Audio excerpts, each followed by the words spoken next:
आणि चिदविलास स्वरूप असणारी माया याचा अंगीकार करून जन्माला आलेली मुक्ता, चारी भावंड खऱ्या अर्थानं एक दिव्य स्वरूप घेऊन आलेली होती.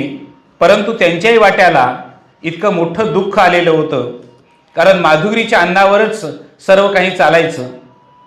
माधुरीसाठी विठ्ठलपंत गेले. दुपारची वेळ चाललेली होती. चढत्या उन्हानं कायली अंगाची होत होती आणि जाऊ नये असा विचार असताना सुद्धा अलंकारपुरीमध्ये भिक्षा मागायला सुरुवात झाली. आणि भिक्षा मागता मागता विसोबा चाटींच्या पायावर विठ्ठलपंतांची सावली पडली.